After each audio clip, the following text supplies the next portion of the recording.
Academy. Good evening everyone. Welcome to Harish Academy. Today we will discuss January 6th current affairs in detail. ఇవాళ మన first topic India Bhutan countries మధ్య కుదిరిన ఒక agreement, ఒక ఒప్పందం. యువ న్యాయ నిపుణులను మార్పిడి చేసుకోవడానికి భూటాన్ సుప్రీంకోర్టుతో ఇండియన్ సుప్రీంకోర్టు ఒక అగ్రిమెంట్ కుదుర్చుకునింది. ఇక్కడ జ్యుడిషియల్ కోఆపరేషన్, ఈ న్యాయ సహకారానికి సంబంధించి ఇండియా భూటాన్ సుప్రీంకోర్టుతో, భూటాన్లోని అత్యున్నత కోర్టుతో ఒక అగ్రిమెంట్ కుదుర్చుకునింది. మనం ప్రీవియస్ క్లాసెస్లో కూడా డిస్కస్ చేసుకున్నాం. 2025 ఏప్రిల్ నెలలో మనం కరెంట్ అఫైర్స్ స్టార్ట్ చేసిన తొలినాళ్లలో ఒక టాపిక్ డిస్కస్ చేసుకున్నాం. ఇండియన్ సుప్రీంకోర్టు నేపాల్ సుప్రీంకోర్టుతో ఒక అగ్రిమెంట్ కుదుర్చుకునింది జ్యుడిషియల్ కోఆపరేషన్కి సంబంధించి, ఈ న్యాయ సహకారానికి సంబంధించి. ఇప్పుడు భూటాన్ సుప్రీంకోర్టుతో కూడా కుదుర్చుకునింది. మరి ఈ అగ్రిమెంట్స్ ఎందుకు కుదుర్చుకుంటారు? ఇక్కడ ఈ అగ్రిమెంట్స్ ముఖ్య ఉద్దేశము ఏదైనా ఆ కంట్రీకి, ఫర్ ఎగ్జాంపుల్ ఆ భూటాన్ కంట్రీకి అవసరమైన లీగల్ రీఫార్మ్స్, ఈ న్యాయ వ్యవస్థలకు సంబంధించిన సంస్కరణలు తీసుకురావడం కోసము, లేదంటే భూటాన్ కంట్రీకి చెందిన లాయర్స్, అడ్వకేట్స్ ఎవరైతే ఉంటారో వాళ్ళకి అవసరమైన ట్రైనింగు, అవసరమైన శిక్షణ ఇవ్వడం కోసము ఇటువంటి అగ్రిమెంట్స్ కుదుర్చుకుంటుంటారు అనమాట. ఇండియాస్ నైబర్హుడ్ ఫస్ట్ పాలసీలో భాగంగా మనందరికీ తెలిసిందే, భూటాన్ అనేది భారతదేశానికి ఒక బార్డర్ కంట్రీ. ఇండియా ఓవరాల్గా జాగ్రఫీ పాయింట్ ఆఫ్ వ్యూలో ఇండియా 7 కంట్రీస్తో ల్యాండ్ బార్డర్ని షేర్ చేసుకుంటా ఉంది. 7 దేశాలతో భూ సరిహద్దును పంచుకుంటా ఉంది. అందులో భూటాన్ ఒకటి. మరి మన నైబర్ కంట్రీస్ ఏవైతే ఉంటాయో, ఇండియా ఎప్పుడు కూడా నైబర్హుడ్ ఫస్ట్ పాలసీని అమలు చేస్తూ ఉంటుంది. ఆ పాలసీలో భాగంగా ఇటువంటి అగ్రిమెంట్స్ కుదుర్చుకుంటూ ఉంటుంది. ఇక్కడ మనం ఫస్ట్ స్టాటిక్ పాయింట్ ఆఫ్ వ్యూలో, జాగ్రఫీ పాయింట్ ఆఫ్ వ్యూ తెలుసుకోవాల్సింది, భూటాన్ కంట్రీతో మనం land border around 699 kilometres share చేసుకుంటున్నాం. ఆ విషయం గుర్తుపెట్టుకోండి. ఇక హయ్యెస్ట్ ల్యాండ్ బార్డర్ వచ్చేసి బంగ్లాదేశ్తో అని చెప్పేసి కూడా మనం తెలుసుకున్నాం. బంగ్లాదేశ్తో 4096.7 కిలోమీటర్స్ షేర్ చేసుకుంటా ఉన్నాము. ఇక ఇటీవల కాలంలో ఈ నైబర్ కంట్రీస్తో చూస్తే, ముఖ్యంగా మనము ఇటీవల ఆఫ్ఘనిస్తాన్ విదేశాంగ శాఖ మంత్రి, ఆఫ్ఘనిస్తాన్ ఫారిన్ మినిస్టర్ ఇండియాకి వచ్చినప్పుడు కూడా ఇండియా ఒక మాట ఇచ్చింది ఆఫ్ఘనిస్తాన్కి 20 అంబులెన్సెస్ని ఇవ్వాలని చెప్పేసి కూడా నిర్ణయం తీసుకునింది. అలానే నేపాల్కి ఇటీవల ఇండియన్ గవర్నమెంట్ 81 స్కూల్ బస్సెస్ని కూడా హ్యాండ్ ఓవర్ ఇచ్చింది. మనం మీకు తెలుసుకున్నాం. సో అంటే ఇక్కడ ఎగ్జామ్లలో ఎలా అడుగుతాడంటే, వాడు డైరెక్ట్గా స్టాటిక్ అడుగుతాడు. ఇటీవల 20 అంబులెన్స్లను ఏ దేశానికి ఇచ్చిందంటే ఆఫ్ఘనిస్తాన్ అన్న విషయం గుర్తుపెట్టుకోండి. ఇక ఆఫ్ఘనిస్తాన్ అంటే ఎక్కువగా యుద్ధాలు జరుగుతూ ఉంటాయి కాబట్టి, ఆ యుద్ధాలు జరిగినప్పుడు గాయపడుతూ ఉంటారు కాబట్టి ప్రజలు, సో వాళ్ళకి అంబులెన్స్లో అట్లా కొద్దిగా బ్లైండ్గా గుర్తుపెట్టుకోండి. నేపాల్కి అయితే 81 స్కూల్ బస్సెస్. ఇప్పుడు భూటాన్ విషయానికి వస్తే, ఈ అగ్రిమెంట్లో భాగంగా భూటాన్ కంట్రీ నుంచి 2 లా ప్రొఫెషనల్స్, భూటాన్ కంట్రీ నుంచి 2 లైక్ న్యాయ వ్యవస్థలో నిపుణులు ఇండియాకి వచ్చేసి ఇండియన్ సుప్రీంకోర్టులో వాళ్ళు ట్రైనింగ్ తీసుకుంటారు. దీనికి సంబంధించిన ఖర్చులన్నీ కూడా ఇండియన్ సుప్రీంకోర్టే భరిస్తుంది. వాళ్ళకి అవసరమైన ట్రైనింగు, అవసరమైన ఫినాన్షియల్ అసిస్టెన్స్, ఆర్థిక సహాయం కూడా అందించడం జరుగుతుంది. మరి ఎన్ని రోజుల పాటు వాళ్ళకి ట్రైనింగ్ ఉంటుందంటే 3 months, 3 నెలల పాటు. ఆ విషయం గుర్తుపెట్టుకోండి. ఇక భూటాన్ విషయానికి వస్తే, ఇటీవల మనం డిస్కస్ చేసుకున్నాం, భూటాన్లో జరిగిన గ్లోబల్ పీస్ ప్రేయర్ ఫెస్టివల్, ఇవన్నీ కూడా మనం ఆల్రెడీ డీటెయిల్గా డిస్కస్ చేసుకున్నాం. సో ఇప్పుడు మనకి ఒక కంట్రీ వార్తల్లో ఉన్నప్పుడు ఆ కంట్రీ ప్రెసిడెంట్, లేదంటే కింగ్, ప్రైమ్ మినిస్టర్ విషయం తెలుసుకుంటే, స్టాటిక్ పాయింట్ ఆఫ్ వ్యూలో భూటాన్కి ప్రస్తుతం కింగ్గా జిగ్మే సింగే వాంగ్చుక్, భూటాన్కి ప్రైమ్ మినిస్టర్ వచ్చేసి దాషో షెరింగ్ తాబ్గే. ఇక భూటాన్ కరెన్సీ వచ్చేసి భూటానీస్ ఎంగుల్ట్రమ్. ఇక భూటాన్ క్యాపిటల్ వచ్చేసి థింపు. ఇటీవల మనం డిస్కస్ చేసుకున్నాం కదా, భూటాన్ అనేది ప్రపంచంలో ఫర్ ద ఫస్ట్ టైం, తొలిసారిగా ఈ యొక్క టూరిజం రిలేటెడ్ పేమెంట్స్కి క్రిప్టో కరెన్సీలని స్వీకరించిన దేశం ఏది అంటే భూటాన్. ఇక వరల్డ్లో క్రిప్టో కరెన్సీని స్వీకరించిన ఫస్ట్ కంట్రీ అంటే ఎల్ సాల్వడార్. 2021లో ఎల్ సాల్వడార్ అనే ఒక కంట్రీ క్రిప్టో కరెన్సీని తొలిసారిగా స్వీకరించింది. ఆ విషయం గుర్తుపెట్టుకోండి. సో ఇది మనకి ఫస్ట్ టాపిక్ సంబంధించిన ఇన్ఫర్మేషన్. నెక్స్ట్ వన్, చైనా జాతీయుల కోసం కొత్త ఈ బిజినెస్ వీసాను ప్రారంభించిన India. Again international relations point of వ్యూలో చైనీస్ నేషనల్స్ కోసం న్యూ ఈ బిజినెస్ వీసాను ఇండియన్ గవర్నమెంట్ ప్రారంభించింది, లాంచ్ చేసింది. మరి ఇక్కడ ఫస్ట్ మనం పాయింట్ ఆఫ్ వ్యూలో తెలుసుకోవాల్సింది, ఎగ్జామ్ పాయింట్ ఆఫ్ వ్యూలో తెలుసుకోవాల్సింది, వీసా అంటే ఏంటి అంటే, వీసా అంటే ఒక కంట్రీలోకి వెళ్ళాలి అంటే ఒక పర్మిషన్, ఒక కంట్రీలోకి ప్రవేశించాలి అంటే ఆ కంట్రీ మనకు ఇచ్చే ఒక పర్మిషనే వీసా, అనుమతి. మరి ఇప్పుడు చైనీస్ బిజినెస్ పర్సన్స్ కోసం మనం లాంచ్ చేసిన బిజినెస్ వీసా పేరు గుర్తుపెట్టుకోండి, E-B4 visa. E-B4 visa. E-B4 visa. మరి ఎందుకు ఇచ్చారు? చైనాకు చెందిన బిజినెస్ పర్సన్స్ ఎవరైతే ఉంటారో ఆ బిజినెస్ పర్సన్స్ ఇండియాకి బిజినెస్ పర్పసెస్ మీద, బిజినెస్ పనుల మీద వస్తూ ఉంటారు, ఇన్వెస్ట్మెంట్లు పెట్టడానికి, అటువంటి వాటి కోసం. సో వాళ్ళకి ఈ వీసాని ఇచ్చినట్టయితే వాళ్ళు ఇండియాలో ఉంటారు, సో మనకు కూడా ఇన్వెస్ట్మెంట్లు వస్తాయన్న ఉద్దేశంతో. మరి ఇప్పుడు మనం ఫస్ట్ ఫోకస్ చేసినది E-B4 వీసా. E-B4 వీసాని ఎప్పుడు లాంచ్ చేశారంటే జనవరి 1న లాంచ్ చేశారు, కానీ ఇప్పుడు అధికారికంగా అయితే ఇప్పుడు ఇండియన్ ఎంబసీ స్టార్ట్ చేసింది. ఇక E-B4 వీసా విషయానికి వస్తే ఎట్లా అప్లై చేసుకోవచ్చు? మామూలుగా అయితే వీసాని అప్లై చేసుకోవాలంటే ఆ కంట్రీలో ఉన్న ఇండియన్ ఎంబసీ ఆఫీస్కి వెళ్ళాల్సి ఉంటుంది. బట్ E-B4 వీసాని ఆ కంట్రీలో ఉన్న ఎంబసీ ఆఫీస్కి వెళ్ళాల్సిన అవసరం లేకుండానే, ఫిజికల్గా వెళ్ళాల్సిన అవసరం లేకుండానే ఆన్లైన్లో అప్లై చేసుకోవచ్చు. అప్లై చేసుకున్న 45 నుంచి 50 డేస్కి ఈ వీసాని ఇస్తారు.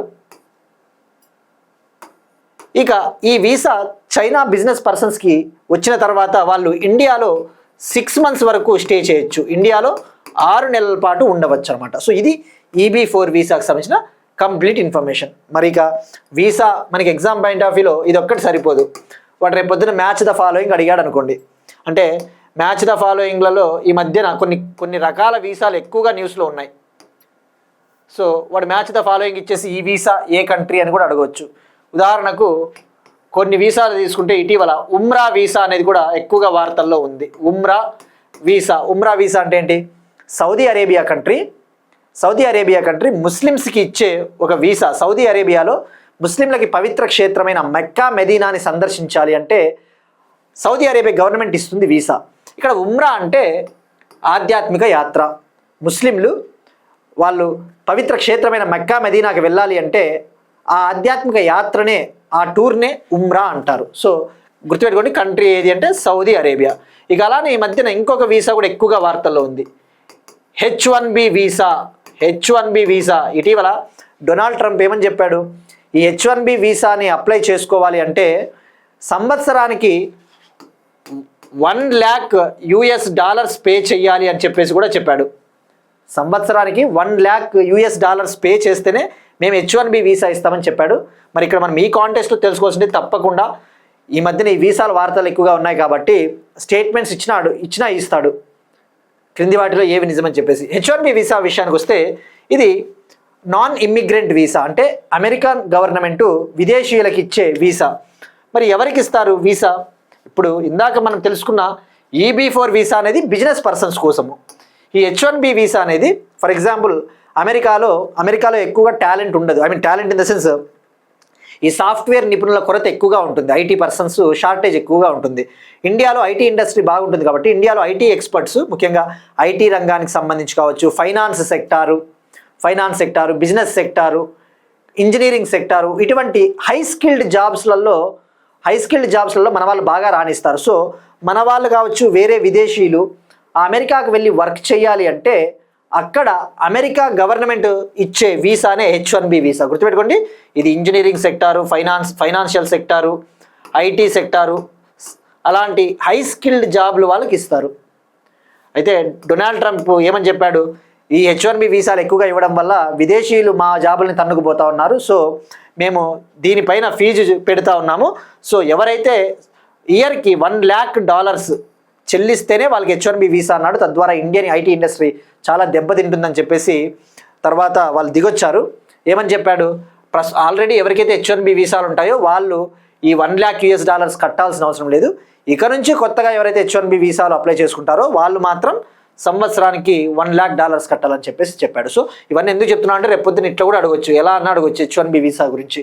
ఇక అలానే గోల్డ్ కార్డ్ వీసా కూడా వార్తల్లో ఎక్కువగా ఉంది. గోల్డ్ కార్డ్ వీసా ఇది కూడా అమెరికానే. ఇటీవల డొనాల్డ్ ట్రంప్ కార్డు లేదా గోల్డ్ కార్డ్ వీసా అని చెప్పేసి లాంచ్ చేశాడు. ఈ గోల్డ్ కార్డ్ వీసా అనేది గతంలో అమెరికాలో EB-5 అనే ఒక వీసా ఉండేది, EB-5 వీసా. ఈ EB-5 వీసా ప్లేస్లో, EB-5 వీసా స్థానంలో గోల్డ్ కార్డ్ వీసాను తీసుకొని వచ్చింది ట్రంప్ అడ్మినిస్ట్రేషన్. సో దీని ప్రకారం ఏంటి అంటే ఎవరైతే భవిష్యత్తులో అమెరికా గ్రీన్ కార్డు పొందాలి అంటే, అమెరికాలో పర్మనెంట్ సిటిజన్షిప్ పొందాలి అంటే వాళ్ళు గనక $5 మిలియన్ కనుక పే చేస్తే, ఎవరైతే డబ్బున్న వాళ్ళు $5 మిలియన్ కనుక చెల్లిస్తే వాళ్ళకి గోల్డ్ కార్డ్ వీసా ఇస్తాము. ఈ గోల్డ్ కార్డ్ వీసా ద్వారా వాళ్ళు అమెరికాలో స్టే చేయవచ్చు, ఉండవచ్చు. తద్వారా వాళ్ళకి భవిష్యత్తులో గ్రీన్ కార్డు, పర్మనెంట్ సభ్యత్వం, సిటిజన్షిప్ హోదా వస్తుంది. సో ఇక్కడ గుర్తుపెట్టుకోండి, గోల్డ్ కార్డ్ వీసా వచ్చినంత మాత్రాన అమెరికా పౌరసత్వం వచ్చినట్టు కాదు. ఇది ఒక దారి అన్నమాట. సో ఇవన్నీ కూడా ఎగ్జామ్లో మనకి ఎవ్రీ పాయింట్ చాలా ఇంపార్టెంట్. సో ఇది వీసాల గురించి. ఇక EB-4 వీసా గురించి కూడా మనం డిస్కస్ చేసుకున్నాం, సరిపోతుంది. నెక్స్ట్ వన్, భారతదేశ ఆయుష్ వ్యవస్థకు ఒమన్, న్యూజిలాండ్లలో గుర్తింపు. ఇండియన్ ఆయుష్ సిస్టమ్కి ఒమన్, న్యూజిలాండ్ కంట్రీస్లో కూడా గుర్తింపు వచ్చింది, రికగ్నిషన్ వచ్చింది. దీనికి సంబంధించి ఇండియా ఒమన్ కంట్రీ, న్యూజిలాండ్ కంట్రీతో అగ్రిమెంట్స్ కుదుర్చుకుంది. తద్వారా ఆయుష్కి అంతర్జాతీయ గుర్తింపు వచ్చినట్టు అయింది, వస్తూ ఉంది. సో ఇక్కడ ఈ కాంటెక్స్లో మనం తెలుసుకోవాల్సినది ఆయుష్, మినిస్ట్రీ ఆఫ్ ఆయుష్ మంత్రిత్వ శాఖ. ఈ ఆయుష్ మంత్రిత్వ శాఖ మనకి ఆయుష్ ముఖ్య ఉద్దేశం ఏంటి? ఆయుష్ అంటే ట్రెడిషనల్ మెడిసిన్, మన సాంప్రదాయ వైద్యము. మనం ఏవైతే యూజ్ చేసే మూలికలు ఇవన్నీ కూడా మనం ఏళ్ల తరబడి ఉపయోగిస్తూ ఉన్న వైద్యమే సాంప్రదాయ వైద్యము ఆయుష్. మరి ఈ ఆయుష్కి ప్రపంచవ్యాప్తంగా పాపులారిటీ తీసుకురావాలి, అలానే దీన్ని బాగా ప్రోత్సహించాలి అని చెప్పేసి 2014లో మినిస్ట్రీ ఆఫ్ ఆయుష్ని కూడా లాంచ్ చేశారు. 2014లో మినిస్ట్రీ ఆఫ్ ఆయుష్ రైట్. ఇక మరి ఇప్పుడు మనం ఇక్కడ తీసుకోవాల్సినది ఆయుర్వేద. ఆయుష్ సెక్టార్ ఎలా ఉంది ఇండియాలో, ఈ ఆయుష్ రంగం ఎలా ఉంది అంటే 2023-24లో ఈ ఆయుష్ హెర్బల్ ప్రోడక్ట్స్, ఈ హెర్బల్ ప్రోడక్ట్స్ అంటే ఏంటివి? మూలికలు, ఔషధాలు ఉంటాయి కదా, మూలికల ఔషధాలు మనం ఈ మధ్యన ఎక్కువగా యూజ్ చేస్తూ ఉన్నారు న్యాచురోపతిలో భాగంగా. సో 2023-24లో ఆయుష్ ఈ హెర్బల్ ఔషధాల ఎగుమతులు, ఈ ఎక్స్పోర్ట్స్ అనేవి సుమారుగా $649.2 మిలియన్ విలువ సాధించాం మనము. 24-25లో $688.89 మిలియన్ విలువైన ఎగుమతులు సాధించాము. అంటే ఆయుష్ సెక్టార్ బాగా డెవలప్ అవుతూ ఉంది, 6.11% గ్రోత్ ఉంది. ఆ విషయం గుర్తుపెట్టుకోండి, ఇది స్టేట్మెంట్లలో అడుగుతాడు ఇండియాలో ఆయుష్ సెక్టార్ ఎలా ఉంది అనేసి. ఇక భారతదేశంలో నేషనల్ ఆయుర్వేద డేని కూడా మనం సెలబ్రేట్ చేసుకుంటాం, జాతీయ ఆయుర్వేద దినోత్సవాన్ని. జాతీయ ఆయుర్వేద దినోత్సవాన్ని తొలిసారిగా 2016లో మనం సెలబ్రేట్ చేసుకున్నాం. 2016లో తొలిసారిగా October 28న సెలబ్రేట్ చేసుకున్నాం. First Ayurveda day October 28, 2016. అయితే ఈ సంవత్సరం మనము 2025లో జరుపుకున్న నేషనల్ ఆయుర్వేద డే అనేది 10th ఆయుర్వేద డే, 10వ ఆయుర్వేద దినోత్సవము. మరి ఈ సంవత్సరం ఎప్పుడు సెలబ్రేట్ చేసుకుందాం మనము? September 23rd. ఇక్కడ డౌట్ రావాలి, ఫస్ట్ టైం ఏమో October 28, ఇప్పుడు September 23 ఎందుకంటే 2024 వరకు కూడా, 2024 వరకు కూడా ఈ జాతీయ ఆయుర్వేద దినోత్సవాన్ని మనము ధన్వంతరి జయంతి రోజున, మనకి ఆయుర్వేద పితామహుడు ధన్వంతరి జయంతి రోజున, ధన్వంతరి బర్త్ యానివర్సరీ అప్పుడు సెలబ్రేట్ చేసుకునే వాళ్ళం. కానీ అది హిందూ క్యాలెండర్ ప్రకారము ఒక్కో సంవత్సరంలో ఒక్కోలా వస్తుందని చెప్పేసి ఈ ఇంటర్నేషనల్గా పాపులారిటీ, అంతర్జాతీయంగా ఖ్యాతి రావాలి అంటే మనకి ఒక యూనిఫామ్ డే, ఒక డే ఉండాలి. లైక్ ఏ విధంగా అయితే ఇంటర్నేషనల్ యోగా డే, అంతర్జాతీయ యోగా దినోత్సవం ఎవ్రీ ఇయర్ June 21న సెలబ్రేట్ చేసుకుంటామో అలా ఉండాలి అని చెప్పేసి September 23ని సెలెక్ట్ చేసుకున్నాం. మరి September 23 ఎందుకు ప్రాముఖ్యత? మనకి జాగ్రఫీలో ఆటమ్ ఈక్వినాక్స్, మనకి September 23న పర్ఫెక్ట్ బ్యాలెన్స్ ఉంటుంది నేచర్లో, డే అండ్ నైట్ ఈక్వల్గా ఉంటాయి. ఆటమ్ ఈక్వినాక్స్ అంటారు కదా, ఈ యొక్క నేచర్లో సమతుల్యత ఉంటుంది. ఈ ముఖ్యంగా మన ఇండియా అనేది నార్థన్ హెమిస్ఫియర్లో ఉంటుంది, ఉత్తర ధ్రువంలో ఉంది. గుర్తుపెట్టుకోండి, మన జాగ్రఫీ పాయింట్ ఆఫ్ వ్యూలో ఇండియా కంప్లీట్గా ఉత్తర ధ్రువంలో ఉంది, నార్థన్ హెమిస్ఫియర్. మరి ఈ September 23 ఏదైతే ఉందో నార్థన్ హెమిస్ఫియర్లో శరదృతువు, ఇప్పుడు మనకి జనరల్గా సెప్టెంబర్ నెల ఏంటి? శరదృతువు అంటే ఆకులు రాలే కాలము, కొద్దిగా ప్లెజెంట్గా ఆహ్లాదకరంగా ఉంటుంది. సో ఈ ఆధ్యాత్మిక సాధన కావచ్చు, హెల్త్కి ఇది పర్ఫెక్ట్ డే అని చెప్పేసి September 23ని సెలెక్ట్ చేశారు. ఆ విషయం గుర్తుపెట్టుకోండి. ఇక ఈ సంవత్సరం థీమ్ వచ్చేసి నేషనల్ ఆయుర్వేద డే థీమ్ వచ్చేసి 2025 Ayurveda for people and planet. ఇంకొకటి అండి, మనకి ఇప్పుడు ఆయుష్ మినిస్ట్రీకి మంత్రి వచ్చేసి ప్రతాప్ రావ్ జాదవ్. నెక్స్ట్ వన్, 42 అడుగుల నీలకంఠవర్ణి కాంస్య విగ్రహ ఏర్పాటు. సౌత్ ఆఫ్రికాలో 42 ఫుట్ నీలకంఠవర్ణి బ్రాంజ్ స్టాచ్యూని ఆవిష్కరించారు, ఇన్స్టాల్ చేశారు. మరి ఇక్కడ మనం ఫస్ట్ ఫోకస్ చేయాల్సింది ఎగ్జామ్ పాయింట్ ఆఫ్ వ్యూలో నీలకంఠవర్ణి. ఈయన 18th సెంచరీకి చెందిన ఒక యోగి, 18వ శతాబ్దానికి చెందిన ఒక యోగి, ఒక ఆధ్యాత్మిక వేత్త, స్పిరిచువల్ పర్సన్. ఇప్పుడు ఈయన యొక్క బ్రాంజ్ స్టాచ్యూని సౌత్ ఆఫ్రికాలోని జోహన్నెస్బర్గ్లో ఏర్పాటు చేశారు. సౌత్ ఆఫ్రికాలోని జోహన్నెస్బర్గ్లో ఒక టెంపుల్ ఉంది. ఆ టెంపుల్ వద్ద ఇక్కడ ఈ విగ్రహాన్ని ఏర్పాటు చేశారు. ఆ టెంపుల్ వచ్చేసి ఇది సౌత్ ఆఫ్రికాలోనే అతిపెద్ద హిందూ టెంపుల్, లార్జెస్ట్ బోష్చ సన్వసి శ్రీ అక్షర్ పురుషోత్తం స్వామినారాయణ సంస్థ టెంపుల్, BAPS టెంపుల్ ఎక్కడ ఉందంటే జోహన్నెస్బర్గ్. గుర్తుపెట్టుకోండి, అతిపెద్ద బోష్చ సన్వాసి శ్రీ అక్షర్ పురుషోత్తం స్వామినారాయణ సంస్థ టెంపుల్. ఇది సౌత్ ఆఫ్రికాలోనే అత్యంత ఎత్తైన కాంస్య విగ్రహం. సో ఇక్కడ మీరు అబ్జర్వ్ చేస్తే ఈయన వృక్షాసనంలో ఉన్నాడు, అంటే ఒక కాలు మీద ఉన్నారు. సో అది కూడా గుర్తుపెట్టుకోండి, వృక్షాసనం, bronze statue. Next one, bar council కమిటీలలో దివ్యాంగులకు ప్రాతినిధ్యం. పాలిటిక్స్ సంబంధించి సుప్రీంకోర్టు బార్ కౌన్సిల్ ఆఫ్ ఇండియాకి ఆర్డర్స్ జారీ చేసింది, అడిగింది, ఆదేశాలు ఇచ్చింది.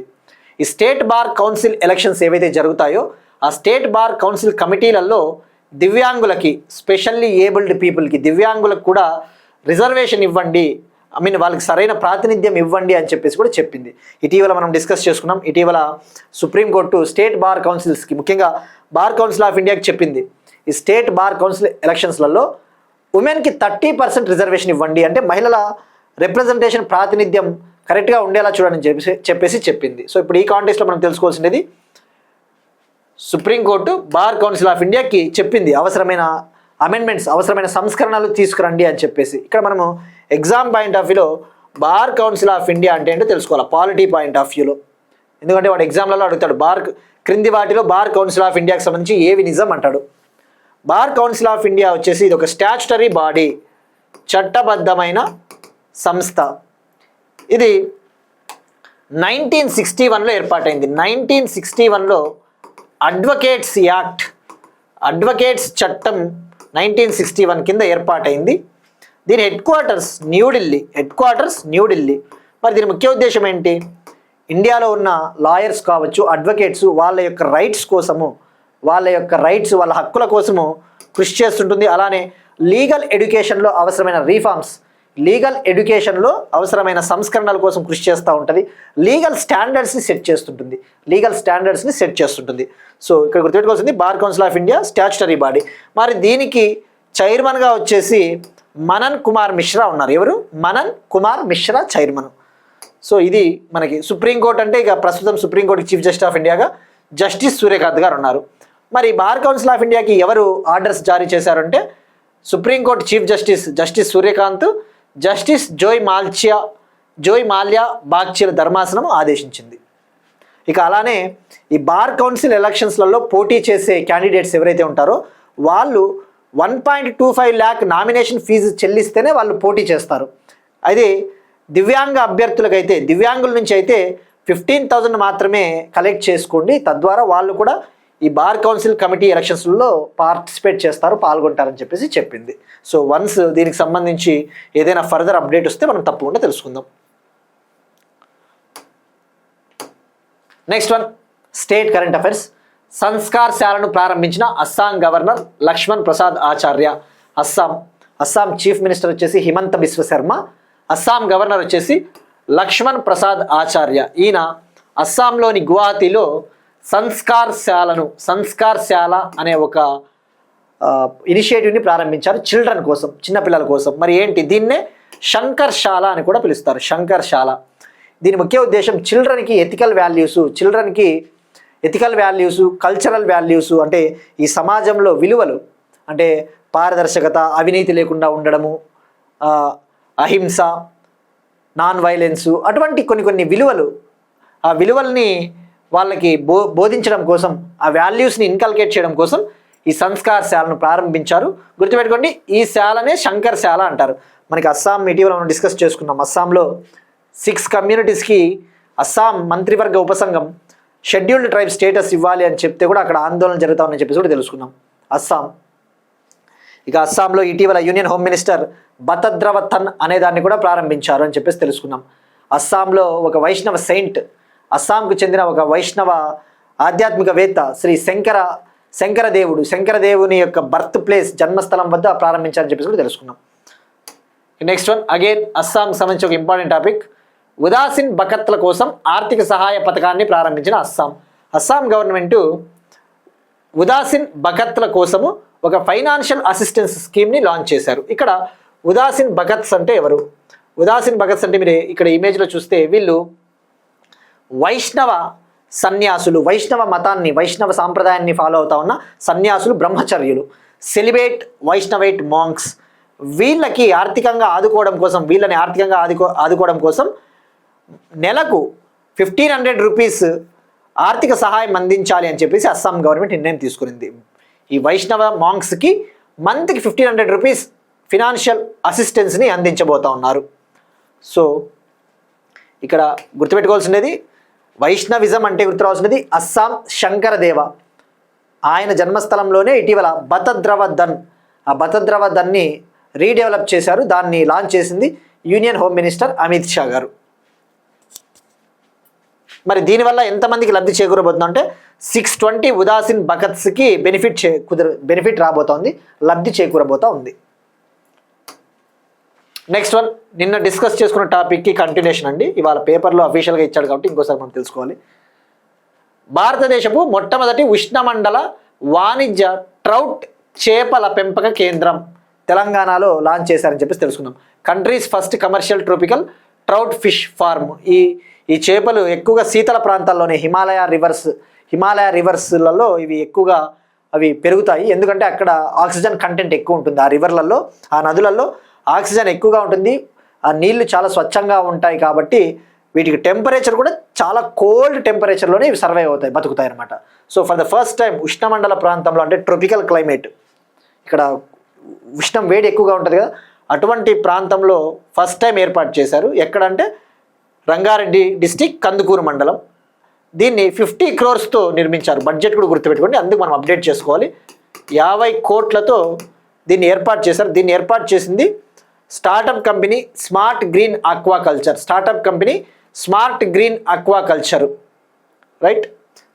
మరి టార్గెట్ వచ్చేసి ఇయర్కి 360 tons ఫిషెస్ని ప్రొడ్యూస్ చేయాలి, ఉత్పత్తి చేయాలి అని చెప్పేసి టార్గెట్ పెట్టుకున్నారు. ఇక ఇండియా ఫిషరీస్ ప్రొడక్షన్లో, చేపల ఉత్పత్తిలో వరల్డ్లో 2nd ప్లేస్లో ఉంది, 1st ప్లేస్లో చైనా ఉంది. అదే ఇండియాలో అయితే ఫిష్ ప్రొడక్షన్, చేపల ఉత్పత్తిలో ఆంధ్రప్రదేశ్ టాప్లో ఉంది.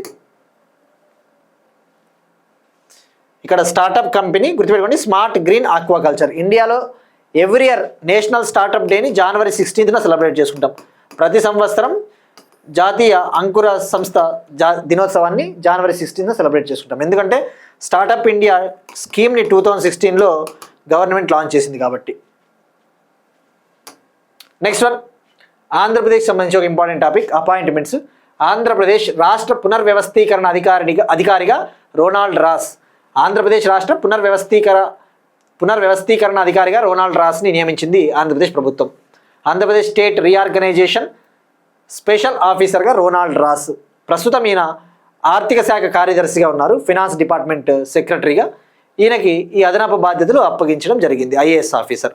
సో ఇక్కడ మనకి డైరెక్ట్గా అపాయింట్మెంట్స్. ఇక మనకి ఇవాళ పేపర్ చూస్తే ఆంధ్రప్రదేశ్లోని ఈ బిఆర్ అంబేద్కర్ కోనసీమ డిస్టిక్ ప్రాంతంలో, బిఆర్ అంబేద్కర్ కోనసీమ డిస్టిక్లోని మల్కీపురం మండలంలో ఓఎన్జీసీ గ్యాస్ బావిలో నిప్పులు వచ్చాయి.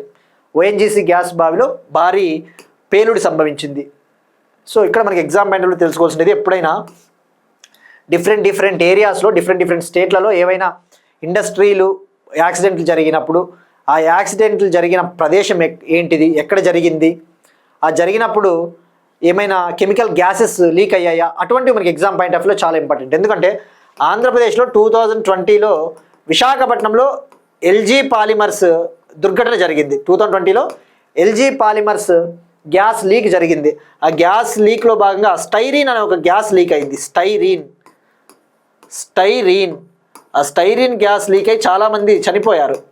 ఇలాంటివి ఎగ్జామ్లో అడుగుతాడు. ఎందుకంటే మొన్న మీరు ఆంధ్రప్రదేశ్ గ్రూప్ 2 మెయిన్స్ చూస్తే, ఏపీ గ్రూప్ 2 మెయిన్స్ 2025లో భోపాల్ గ్యాస్ ట్రాజడీ 1984లో భోపాల్ గ్యాస్ దుర్ఘటన జరిగింది కదా మధ్యప్రదేశ్లో. ఆ భోపాల్ గ్యాస్ ట్రాజడీలో రిలీజ్ అయిన గ్యాస్ ఏంది అని 4 ఆప్షన్లు ఇచ్చాడు సైన్స్ అండ్ టెక్నాలజీ ఎన్విరాన్మెంట్లో. చాలా సింపుల్గా పేపర్ అడిగాడు. మరి 1984 భోపాల్ గ్యాస్ ట్రాజడీలో రిలీజ్ అయిన గ్యాసు మిథైల్ ఐసోసైనేట్. సో ఇట్లా అడగొచ్చు. మరి ఇప్పుడు ఆంధ్రప్రదేశ్లోని doctor BR Ambedkar Konaseema district Malkipuram మండలం ఇరుసుమంద అనే విలేజ్లో ఆ ఓఎన్జీసీ గ్యాస్ బావి అక్కడ పేలుడు సంభవించింది. బట్ అదృష్టవశాత్తు ఎవరు మరణించలేదు. అయితే అక్కడ మనం తెలుసుకోవాల్సింది ఎగ్జామ్ పాయింట్ ఆఫ్ వ్యూలో ఓఎన్జీసీ అనేది మరి ఏంటి? Oil and natural gas company కదా. Oil and natural gas company ఇండియాలో ఆయిల్ని గ్యాస్ని ప్రొడ్యూస్ చేసే బాధ్యత తీసుకునే ఒక ప్రభుత్వ రంగ సంస్థ. ఇది మహారత్న కంపెనీ. గుర్తుపెట్టుకోండి, ఏ టైప్ ఆఫ్ కంపెనీ అంటే మహారత్న కంపెనీ. వాడు మ్యాచ్ ద ఫాలోయింగ్లో అడగొచ్చు, ఈ కంపెనీ ఏ టైప్ ఆఫ్ కంపెనీ, మహారత్ననా, నవరత్ననా, మినీ రత్ననా అని. సో మనకి ఓఎన్జీసీ మహారత్న. ఇక ఈవెన్ ఇండోర్లో కూడా మీరు చూస్తే ఇండోర్లో వాటర్ అనేది చాలా కంటామినేట్ అయింది. భారతదేశపు స్వచ్ఛ నగరం, ఇండియాస్ క్లీనెస్ట్ సిటీ ఇండోర్లో మొన్న వాటర్ శాంపుల్స్ టెస్ట్ చేస్తే ఇండోర్ మున్సిపల్ అధికారులు ఇండోర్ వాటర్లలో మొత్తం లైక్ పొల్యూటెంట్సే ఉన్నాయి, కాలుష్యకాలే. ఆ వాటర్ అంతా పొల్యూట్ అయ్యి చాలామంది లైక్ మరణిస్తూ ఉన్నారని చెప్పేసి కూడా రిపోర్ట్ వచ్చింది. సో అలాంటివి ఎప్పుడైనా వార్తల్లో ఉన్నప్పుడు మనము ఏమైనా స్పెసిఫిక్గా పొల్యూటెంట్స్ మెన్షన్ చేశాడా అట్లాంటివి చూసుకోవాలా. ఎందుకంటే వాడు ఎగ్జామ్లో డైరెక్ట్గా అడుగుతాడు. నెక్స్ట్ వన్, దేశవ్యాప్తంగా వాయిస్ ఓవర్ వైఫై సేవలను ప్రారంభించిన BSNL Bharat Sanchar Nigam limited BSNL nation wide voice over wifi సర్వీసెస్ని ప్రారంభించింది. ఇక్కడ వాయిస్ ఓవర్ వైఫై సర్వీసెస్ అంటే ఏంటి? నేషన్ వైడ్ లాంచ్ చేసింది. మనకి దీన్నే వైఫై కాలింగ్ సర్వీసెస్ అని కూడా అంటారు, వైఫై కాలింగ్ సర్వీసెస్. మరి ఇప్పుడు బిఎస్ఎన్ఎల్ లాంచ్ చేసిన వాయిస్ ఓవర్ వైఫై సర్వీసెస్ అంటే ఏంటివి? మనకి ఏదైనా ఊర్లోకి వెళ్ళినాం అనుకుందాం, ఎక్కడన్నా చిన్న చిన్న విలేజెస్కి అక్కడ బిఎస్ఎన్ఎల్ సిగ్నల్ లేదంటే మొబైల్ సిగ్నల్ రాలేదనుకో, మనం కాల్స్ చేయలేము, టెక్స్ట్ మెసేజెస్లు పంపలేము.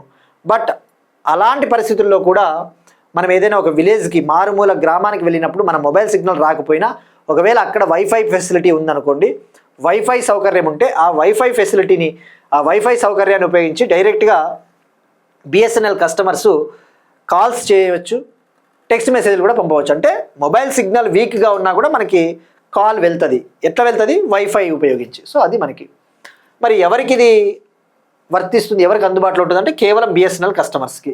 సో మరి ఇక్కడ బిఎస్ఎన్ఎల్ అనేది ప్రభుత్వ రంగ సంస్థ కదా, దురదృష్టవశాత్తు బిఎస్ఎన్ఎల్ చాలా క్షీణించింది. ఇక మరి ఓకే, బిఎస్ఎన్ఎల్ లాంచ్ చేసిన ఈ సర్వీస్ని మనం పొందాలి అంటే ఎట్లా, అది కూడా మనం ఒకసారి తెలుసుకోవాలి కదా. ఒకవేళ మనం బిఎస్ఎన్ఎల్కి పోర్ట్ అయినాం అనుకోండి, ఎట్లా అనేది కూడా మనం ఒక ఐడియా ఉండాలి. మన మొబైల్ హ్యాండ్సెట్ సెట్టింగ్స్లో వైఫై కాలింగ్ ఆప్షన్ ఉంటుంది. మొబైల్ సెట్టింగ్స్లో వైఫై కాలింగ్ ఆప్షన్ ఉంటుంది.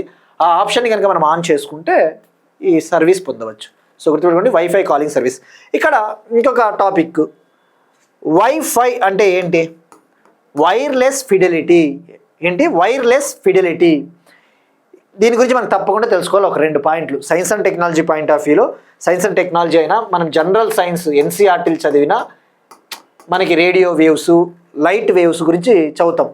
సో డెఫినెట్లీ వైఫై గురించి ఒక 2 పాయింట్లు తెలుసుకునే తీరాల, ఒక 2 నిమిషాలు కేటాయించుకోవాలా. ఇప్పుడు మనకి వైఫై లైఫై అని 2 ఉంటాయి. ఇది గతంలో అడిగాడు question. Wifi Li-Fi, wireless Fidelity, light Fidelity. Wifi అంటే ఏంటి? ఒక కమ్యూనికేషన్ నెట్వర్క్, మనం డేటా పొందడానికి ఉపయోగించే నెట్వర్క్. మరి ఇక్కడ గతంలో మీరు చూస్తే ఎలా అడిగాడంటే యూపీఎస్సీ 2016లో క్రింది వాటిలో ఇటీవల లైఫై అనే టర్మ్ని మనం న్యూస్లో చూసినాము, దానికి సంబంధించి ఏవి నిజమని 2 పాయింట్లు ఇచ్చాడు. ఏమన్నాడు? లైఫై అనేది డేటాని ట్రాన్స్మిట్ చేయడం కోసం, డేటా అందించడం కోసం లైట్ని మీడియంగా యూస్ చేస్తుంది. ఈ లైఫై అనేది వైఫై కంటే కూడా చాలా టైమ్స్, చాలా ఫాస్ట్, వైఫై కంటే కూడా చాలా స్పీడ్ అని చెప్పి 2 స్టేట్మెంట్లు ఇచ్చాడు. మరి దీనికి సంబంధించి ఆన్సర్ ఏదో ఇప్పుడు తెలుసుకుందాం. ఫస్ట్ వైఫై లైఫై గురించి డిస్కస్ చేసిన తర్వాత ఇక్కడ వైఫై వైర్లెస్ ఫిడెలిటీ ఇది ఎట్లా పనిచేస్తుందంటే రేడియో వేవ్స్ని ఉపయోగించి, రేడియో వేవ్స్ అదే లైఫై అయితే విజిబుల్ లైట్ అంటే లైట్ వేవ్స్ అని చెప్పేసి. మరి వైఫై స్పీడ్ వచ్చేసి మహా అయితే ఎంబీపీఎస్ నుంచి మెగాబిట్స్ పర్ సెకండ్ నుంచి కొన్ని జీబీపీఎస్ వరకు ఉంటుంది. కానీ లైఫై స్పీడ్ వచ్చేసి మోర్ దాన్ 100 జీబీపీఎస్, సెకండ్కి 100 జీబీ స్పీడ్ వస్తుంది. సో స్పీడ్ లైఫై స్పీడ్ ఎక్కువ అని గుర్తుపెట్టుకోండి. ఇక సెక్యూరిటీ తీసుకుంటే, సెక్యూరిటీ ఇప్పుడు వైఫై మనది ఒక రూమ్లో, మన రూమ్లో వైఫై ఉంది. మన రూమ్ బయట లేదంటే మన బిల్డింగ్ బయట వేరే అతను వైఫై పాస్వర్డ్ తెలిస్తే వైఫైని కనెక్ట్ చేసుకోవచ్చు. ఎందుకంటే ఈ రేడియో వేవ్స్ ఈ గోడలను దాటి కూడా బయటకు పోతాయి. కానీ లైఫై అట్లా కాదు. ఇప్పుడు మనం ఒక బిల్డింగ్లో మన రూమ్లో లైఫై ఉందనుకో, లైట్ ఫిడిలిటీ టెక్నాలజీ, ఈ లైట్ వేవ్స్ అనేవి గోడలను దాటి పోవు కాబట్టి, ఈ వాల్స్ కూడా పెనట్రేట్ కావు కాబట్టి మన రూమ్ బయట ఉన్న అతనికి లైఫై కనెక్ట్ కాదు.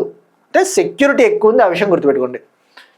ఇక అలానే పవర్ కన్జంప్షన్ తీసుకుంటే ఈ వైఫైకి చాలా పవర్ అవసరము, కానీ లైఫైకి పవర్ తక్కువ అవసరము వైఫైతో పోల్చుకుంటే, ఆ విషయం గుర్తుపెట్టుకోండి. సో ఇది స్పీడ్ అయినా, సెక్యూరిటీ అయినా, పవర్ అయినా మనకి లైఫై అనేది అంత అడ్వాంటేజ్. సో ఇది మనకి వైఫైకి లైఫైకి డిఫరెన్స్. సో ఇప్పుడు దీన్ని బట్టి ఈజీగా ఆన్సర్ చేయొచ్చు. దీన్ని ట్రై చేయండి. లేముంది మనం చెప్పేద్దాం. లైఫై లైట్ని ఉపయోగిస్తుంది, ఫస్ట్ ఆప్షన్ కరెక్ట్. వైఫై కంటే స్పీడ్, సో ఆన్సర్ వచ్చేసి బోత్ 1 అంటూ అవుతుంది. సో ఇట్లా మనకి రేపు పొద్దున్న ఏదైనా ఎగ్జామ్లలో ఇట్లా అనాలిటికల్ క్వశ్చన్స్ ఇచ్చినా కూడా ఈజీగా మనము పెట్టవచ్చు ఆన్సర్స్. నెక్స్ట్ వన్, మిషన్ మౌసం కింద 3D ప్రింటెడ్ ఆటోమేటిక్ వాతావరణ కేంద్రాల అభివృద్ధి.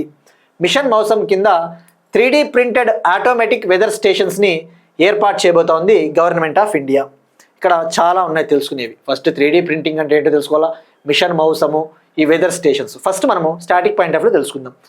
ఇక్కడ ఈ 3D printed automatic weather stations ముఖ్య ఉద్దేశం వచ్చేసి ఈ వెదర్ డేటాని పర్ఫెక్ట్గా కలెక్ట్ చేయాలి. వాతావరణ సేవలకు సంబంధించిన సమాచారాన్ని కలెక్ట్ చేసి మనకి ఎగ్జాక్ట్ వెదర్ డీటెయిల్స్, అంటే వర్షాలు ఎప్పుడు వస్తాయి, సైక్లోన్లు, ఫ్లడ్స్ ఎప్పుడు వచ్చే అవకాశాలు ఉన్నాయో టైంకి అలర్ట్స్ ఇచ్చే దానికోసము ఇటువంటి వెదర్ స్టేషన్స్ని ఏర్పాటు చేస్తూ ఉంటారు. సో ఇప్పుడు మహారాష్ట్రలోని పూణేకు చెందిన Indian Institute of Tropical Meteorology సైంటిస్టులు దీన్ని డెవలప్ చేశారు. 3D ప్రింటెడ్ ఆటోమేటిక్ వెదర్ స్టేషన్ని మిషన్ మౌసంలో భాగంగా ఫస్ట్ స్టేషన్ని ఢిల్లీలో ఏర్పాటు చేయబోతున్నారు. ఫస్ట్ స్టేషన్ని ఫిబ్రవరి 2026లో ఢిల్లీలో ఏర్పాటు చేయబోతున్నారు. ఆ విషయం గుర్తుపెట్టుకోండి. రైట్, ఇక్కడ మనకి ఇది సరిపోతుంది ఎగ్జామ్ పాయింట్ ఆఫ్ వ్యూలో. కానీ ఇంకొద్దిగా డెప్త్ పోవాలా, ఎందుకంటే మిషన్ మౌసం అనేది 2025 జనవరిలో న్యూస్లో ఉంది. లాస్ట్ ఇయర్ అంటే correct 1 year back machine మౌసం launch చేశారు. మిషన్ మౌసంని ఫస్ట్ ఇక్కడ తెలుసుకోవాల్సింది మిషన్ మౌసం గురించి తెలుసుకున్న తర్వాత 3D ప్రింటింగ్ గురించి తెలుసుకుందాం. సో మిషన్ మౌసం ఫస్ట్ IMD గురించి తెలుసుకోవాలా. ఇండియన్ మెట్రలాజికల్ డిపార్ట్మెంట్ ఏ మంత్రిత్వ శాఖ కింద ఉంటుంది? మినిస్ట్రీ ఆఫ్ ఎర్త్ సైన్సెస్ మంత్రిత్వ శాఖ. ఈ IMD గురించి మనం కంటిన్యూస్గా న్యూస్లో చూస్తూ ఉంటాం. మనకి ఈనాడు పేపర్ చూసినా, ఏ పేపర్ చూసినా ఈ పలానా జిల్లాలో రెడ్ అలర్ట్ విధించింది, గ్రీన్ అలర్ట్ విధించింది, ఆరెంజ్ అలర్ట్ విధించింది, ఎల్లో అలర్ట్ విధించింది అని చెప్పేసి కలర్ కోడెడ్ వార్నింగ్ లిస్ట్ ఉంటుంది. Indian Meteorological Department 4 types of అలర్ట్స్ని ఇస్తుంది. Green, yellow, orange, red. Red alert అంటే చాలా డేంజర్, వాతావరణం బాగలేదు. గ్రీన్ అంటే సేఫ్, అట్లా. ఓకే, గుర్తుపెట్టుకోండి. ఇక్కడ ఇంకొక చిన్న టాపిక్ అండి, మనం చెప్పేటప్పుడు ఇవన్నీ కూడా బియాండ్ పోయినట్టు అనిపిస్తుంది, కొన్నిసార్లు డెప్త్కు పోయినట్టు అనిపిస్తుంది, కానీ తప్పకుండా ఇవన్నీ 1 or the other way help అవుతాయి. ట్రస్ట్ మీ, ఏదో ఒక విధంగా 100% ఇవి హెల్ప్ అవుతాయి. ఎలిమినేషన్ టెక్నిక్లో కావచ్చు, ఏదో విధంగా ఇవన్నీ కూడా 100కి 1000% హెల్ప్ అయ్యే టాపిక్సే. IMD ఎన్ని రకాల వార్నింగ్లు ఇస్తుంది గుర్తుపెట్టుకోండి, 4 రకాల వార్నింగ్లు. మరి IMD ఎప్పుడు ఏర్పాటైంది? 15th January 1875. 15th January 1875. 2025 January 15th IMD ఏర్పాటయ్యి 150 years పూర్తయింది. 150 years పూర్తయిన సందర్భంగా 2025 January 14th prime minister Narendra Modi గారు మిషన్ మౌసంని 2000 crore లాంచ్ చేశారు. మిషన్ మౌసంని 2000 కోట్లతో లాంచ్ చేశాడు. మరి ఏంటి మిషన్ మౌసము? ఈ యొక్క డిఫరెంట్ సిటీస్లో వెదర్ డేటాని ఇంప్రూవ్ చేయాలి, ఖచ్చితత్వమైన వాతావరణ సేవలను అందించాలన్న ఉద్దేశంతో మిషన్ మౌసమ్ని లాంచ్ చేశారు. గుర్తుపెట్టుకోండి, mission Mausam ministry of earth sciences launch చేసిన ఒక ఇనిషియేటివ్, రైట్. ఇక ఐఎండీకి స్టాటిక్ పాయింట్ ఆఫ్ వ్యూలో చైర్మన్ ఎవరున్నారు మనం తెలుసుకున్నాం కదా, మృత్యుంజయ మహాపాత్ర, డైరెక్టర్ జనరల్గా మృత్యుంజయ మహాపాత్ర. ఆయన్ని సైక్లోన్ మ్యాన్ ఆఫ్ ఇండియా అంటారు. అదే వాటర్ మ్యాన్ ఆఫ్ ఇండియా అయితే రాజేంద్ర సింగ్. అదే బడ్ మ్యాన్ ఆఫ్ ఇండియా అంటే సలీం అలీ, రైట్. ఇప్పుడు ఐఎండీ అయిపోయింది, mission Mausam. So mission Mausam clarity వచ్చింది కదా, ఖచ్చితమైన వాతావరణ సేవలు అందించాలి. ఎలా అందిస్తారు? దానికోసమే డాప్లర్ రేడార్స్ అని చెప్పేసి డాప్లర్ రేడార్సు, ఇట్లా 3D ప్రింటెడ్ వెదర్ రేడార్స్ని ఏర్పాటు చేస్తూ ఉంటారు. సో ఇప్పుడు దీంతో మనకు క్లారిటీ వచ్చేసింది, ఇంకా అయిపోయింది. కానీ ఇక్కడ మరి మిషన్ మౌసమ్ని ఎవరు అమలు చేస్తారు అంటే ఇండియన్ మెట్రలాజికల్ డిపార్ట్మెంట్. మిషన్ మౌసమ్ని ఇంప్లిమెంట్ చేసేది ఇండియన్ మెట్రలాజికల్ డిపార్ట్మెంట్, పూణేలోని Indian Institute of Tropical Meteorology మరియు National Centre for Medium Range Weather Forecasting implement చేస్తుంది, అమలు చేస్తుంది. ఆ విషయం గుర్తుపెట్టుకోండి. సో ఇది 1 year బ్యాక్ కరెంట్ అఫైర్ కాబట్టి మనకు చాలా ఇంపార్టెంట్. ఇక 3D ప్రింటింగ్ విషయానికి వద్దాం. 3D ప్రింటింగ్ అంటే మనము తెలుసుకోవాల్సినది, 3D ప్రింటింగ్ అంటే జనరల్గా మనం ఒక ఇల్లు నిర్మించాలి అంటే ఇటుకలు, సిమెంటు ఇవన్నీ యూస్ చేస్తాం. చాలా టైం టేకింగ్ ప్రొసీజర్, చాలా టైం పడుతుంది. ఇప్పుడు ఏదైనా మనం ఒక ఆర్మీ వాళ్ళ కోసమే చూడండి, ఇటీవల కాలంలో ఎక్కువగా అప్పటికప్పుడు 3D బంకర్స్ని ఏర్పాటు చేస్తూ ఉంటారు. అంటే 3D ప్రింటింగ్ అంటే కంప్యూటర్ ఎయిడెడ్ డిజైన్ టెక్నాలజీస్ని ఉపయోగించి, కంప్యూటర్స్ని ఉపయోగించి, CAD అనే ఒక టెక్నాలజీ, CAD అనే సాఫ్ట్వేర్ టూల్స్ని ఉపయోగించి ఈ 3D ప్రింటర్ల ద్వారా 3D ఆబ్జెక్ట్స్ని క్రియేట్ చేస్తారు. 3D వస్తువుల్ని నిర్మిస్తారు. ఆ 3D ప్రింటర్స్ని ఉపయోగించి లేయర్ బై లేయర్, ఒక్కొక్క లేయర్ పైన మనం ఏదైతే ప్లాస్టిక్ కానీ అటువంటివి ఉపయోగిస్తామో అట్లా లేయర్ బై లేయర్ వాటిని తయారు చేస్తారు. సో బాటమ్ నుంచి తయారు చేస్తారు, అట్లా గుర్తుపెట్టుకోండి. సో ఇది మనకు ఒక అర్థం కావాలి కాబట్టి 3D ప్రింటింగ్ అంటే ఏంటి అని. మరి 3D ప్రింటింగ్ నిర్మాణాలని చాలా ఫాస్ట్గా నిర్మించవచ్చు, చాలా స్పీడ్గా వీటిని నిర్మించవచ్చు, కాస్ట్ ఎఫెక్టివ్, తక్కువ ఖర్చు, ఫ్లెక్సిబిలిటీ ఉంటుంది, రిస్క్ ఎక్కువ ఉండదు, సస్టైనబిలిటీ సుస్థిరత్వం కూడా ఉంటుంది. సో ఇవన్నీ ప్రతి పాయింట్ వెళ్ళిపోతాయండి మనకి ఎగ్జామ్ పాయింట్ ఆఫ్ వ్యూలో వినాల్సిందే. ఇక మరి స్టాటిక్ పాయింట్ ఆఫ్ వ్యూ తీసుకుంటే ప్రపంచంలో మొట్టమొదటి 3D ప్రింటెడ్ రాకెట్ ఇంజిన్ ఏది? మనం ప్రీవియస్ క్లాస్లో డిస్కస్ చేసుకున్నాం.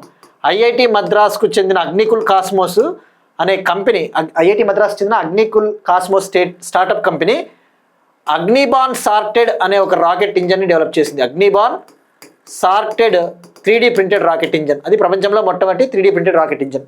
ఇక ప్రపంచంలో మొట్టమొదటి 3D ప్రింటెడ్ టెంపుల్ ఎక్కడుంది అంటే సిద్దిపేట్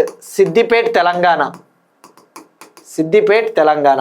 ఇక ఇండియాలో మొట్టమొదటి 3D ప్రింటెడ్ పోస్ట్ ఆఫీస్ అంటే బెంగళూరు, రైట్.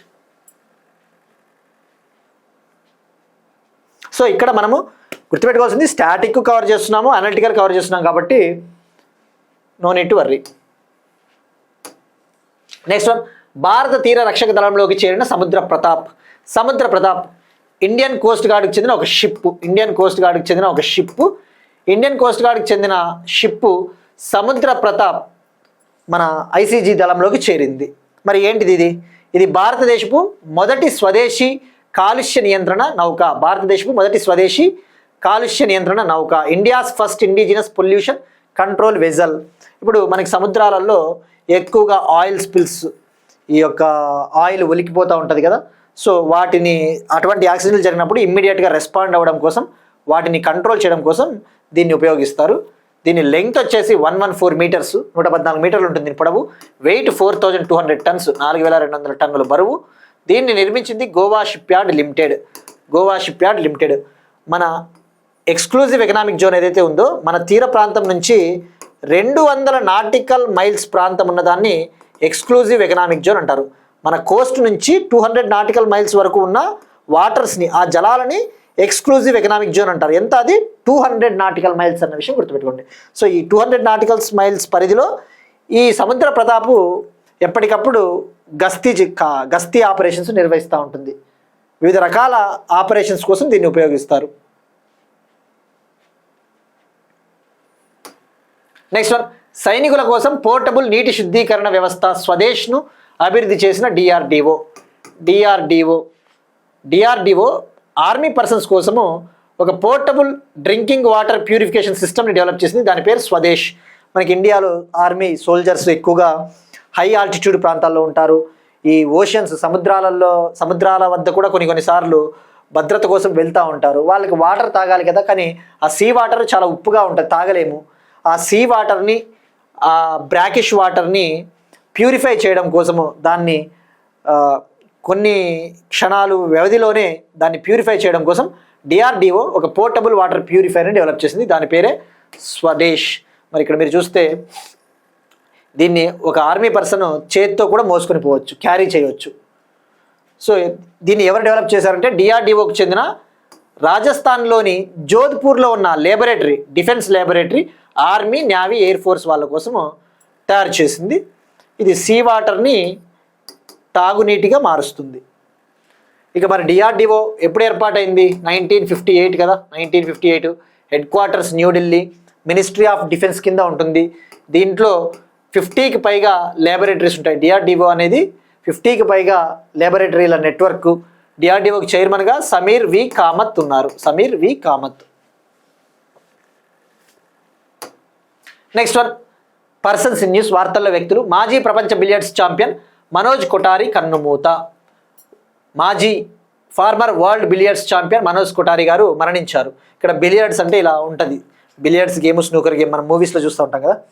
ఇక ఈయన మనోజ్ కొఠారి వెస్ట్ బెంగాల్ రాష్ట్రానికి చెందినవారు. వెస్ట్ బెంగాల్. ఈయన 67 ఇయర్స్ ఏజ్లో మరణించారు, 67 ఏళ్ల వయసులో. ఇక్కడ మనకి కొన్ని స్టాటిక్ జీకే పాయింట్స్ కొన్ని తెలుసుకోవాలా. ఈయన మనోజ్ కొఠారి మాజీ ప్రపంచ బిలియర్డ్స్ ఛాంపియన్ కదా. మరి ఎప్పుడు గెలుచుకున్నారంటే 1990లో, 1990లో IBSF వరల్డ్ బిలియర్డ్స్ ఛాంపియన్షిప్ టైటిల్ని విన్ అయ్యాడు, గెలుపొందాడు. 2005లో ఈయనకి ధ్యాన్ చంద్ అవార్డు కూడా వచ్చింది. ధ్యాన్ చంద్ అవార్డు ఏంటి? భారతదేశపు అత్యున్నత క్రీడా పురస్కారం, India's highest sports honour, Dhyan Chand award 2005లో. సో ఇవి రెండు తప్పకుండా గుర్తుపెట్టుకోండి, వాడు రేపు పొద్దున స్టేట్మెంట్లలో అడుగుతాడు. మరి మనోజ్ కొఠారి అంటే గుర్తు రావాల్సినది ఈయన కొడుకు సౌరవ్ కొఠారి 2025లో జరిగిన IBSF వరల్డ్ బిలియర్డ్స్ ఛాంపియన్షిప్ టైటిల్ని విన్ అయ్యాడు. ఎవరిని ఓడించి? పంకజ్ అద్వానీని ఓడించి. మనకి బిలియర్డ్స్ అంటేనే గుర్తు రావాల్సినది పంకజ్ అద్వానీ. వరల్డ్లో హైయెస్ట్ బిలియర్డ్స్ టైటిల్స్ని విన్ అయిన player Pankaj Advani. 28 world billiards టైటిల్స్ని గెలుపొందాడు, అతనే అత్యధికము. ఈయన చివరిసారిగా పంకజ్ అద్వానీ 2024 టైటిల్ని గెలుపొందాడు. 2025 టైటిల్ అయితే మనోజ్ కొఠారి కొడుకు సౌరవ్ కొఠారి. మరి ఇక మనోజ్ కొఠారి విషయానికి వస్తే మరొక పాయింట్, ఈయనకి 2025లో billiards and snooker federation of India life time achievement award కూడా ఇచ్చింది. ఈయన మరణించేంత వరకు కూడా నేషనల్ బిలియర్డ్స్ టీమ్కి, భారత జాతీయ బిలియర్డ్స్ టీమ్కి కోచ్గా ఉన్నారు, చీఫ్ కోచ్గా. Next one, international league T20 tournament విన్నర్గా డిజర్ట్ వైపర్స్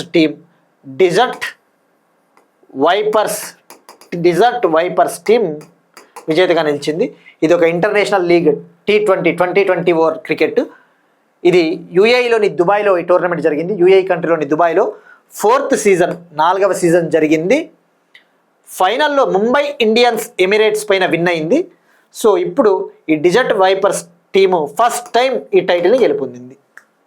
ఇక మరి దీనికి కెప్టెన్ వచ్చేసి డిజర్ట్ వైపర్స్ టీం కెప్టెన్ ఇంగ్లాండ్కు చెందిన శామ్ కర్రన్. ఈయనకి ఫైనల్లో man of the match award వచ్చింది, player of the series award కూడా వచ్చింది. ఇక ఇంపార్టెంట్ డేస్, ముఖ్యమైన దినోత్సవాలు. ప్రపంచ యుద్ధ అనాథల దినోత్సవం.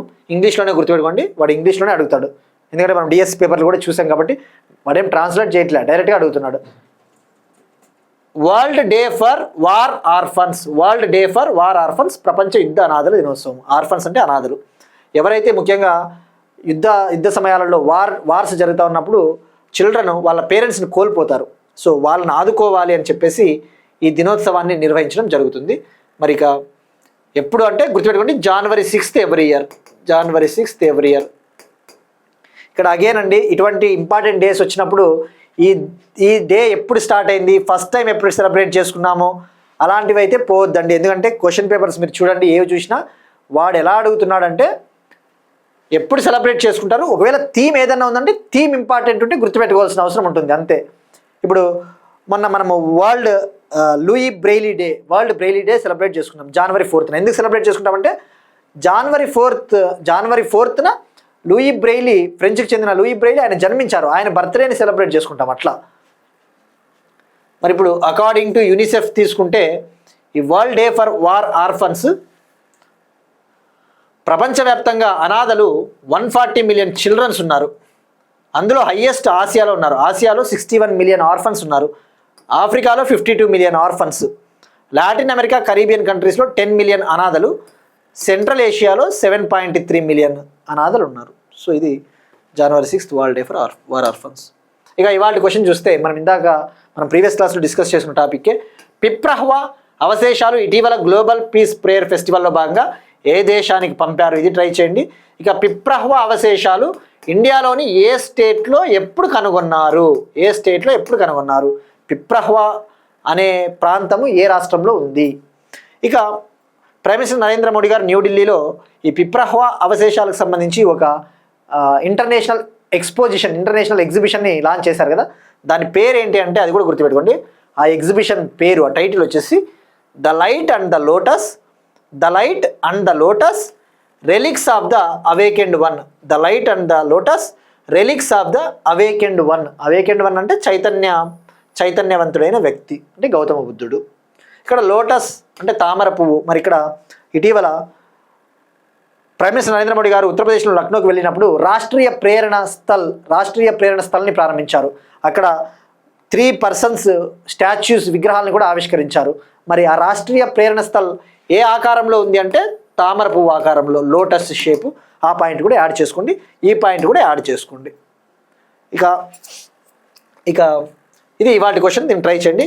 ఇక నిన్న అడిగిన క్వశ్చన్కి ఆన్సర్ వచ్చేసి ఎక్స్పోర్ట్ ప్రమోషన్ మిషన్ కేటాయించిన బడ్జెట్ అంటే 25,060 crore. ఇండియాలో ఎంఎస్ఎంఈ ఎక్స్పోర్ట్స్ని ప్రోత్సహించాలి అని చెప్పేసి 25-26 యూనియన్ బడ్జెట్లో అనౌన్స్ చేశారు. ఇది 2025-26 నుంచి 2030-31 వరకు అమల్లో ఉంటుంది.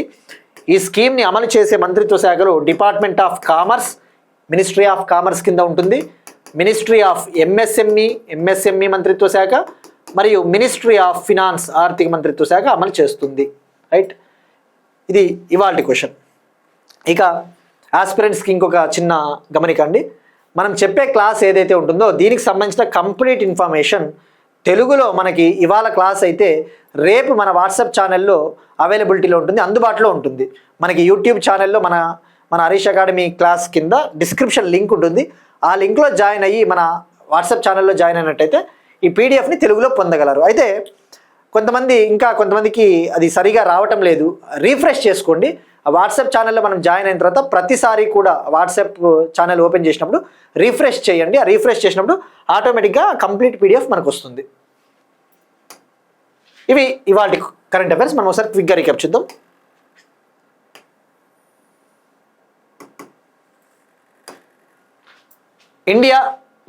ఇండియా భూటాన్ సుప్రీంకోర్టుల మధ్య జ్యుడిషియల్ కోఆపరేషన్ అగ్రిమెంట్. చైనా జాతీయుల కోసం కొత్త బిజినెస్ వీసాను ప్రారంభించిన India. EB4 visa, Umrah visa Saudi Arabia, H1B visa America, gold card visa America. Gold card or golden card అంటారు దాన్ని. భారతదేశ ఆయుష్ వ్యవస్థకు ఒమన్, న్యూజిలాండ్లలో గుర్తింపు. 42 ఫూట్ నీలకంఠవర్ణి కాంస్య విగ్రహ ఏర్పాటు South Africa. State bar council కమిటీలలో దివ్యాంగులకు ప్రాతినిధ్యం సుప్రీంకోర్టు ఆదేశం. Bar council of India. సంస్కార్ శాలను ప్రారంభించిన అస్సాం గవర్నర్ లక్ష్మణ్ ప్రసాద్ ఆచార్య. ఉదాసీన్ బకత్ల కోసం ఆర్థిక సహాయ పథకాన్ని ప్రారంభించిన అస్సాం. శీతల ప్రాంత చేపలు మన దగ్గర 50 కోట్లతో రెయిన్బో ట్రౌట్, గుర్తుపెట్టుకోండి దాని పేరు రెయిన్బో ట్రౌట్ సాగు కేంద్రము. ఆంధ్రప్రదేశ్ రాష్ట్ర పునర్వ్యవస్థీకరణ అధికారిగా రోనాల్డ్ రాసు. దేశవ్యాప్తంగా వాయిస్ ఓవర్ వైఫై సేవలను ప్రారంభించిన బిఎస్ఎన్ఎల్. వైఫైకి లైఫైకి డిఫరెన్సెస్. మిషన్ మౌసం కింద 3D ప్రింటెడ్ ఆటోమేటిక్ వాతావరణ కేంద్రాల అభివృద్ధి ఢిల్లీలో మొదటిది ఏర్పాటు చేయబోతున్నారు.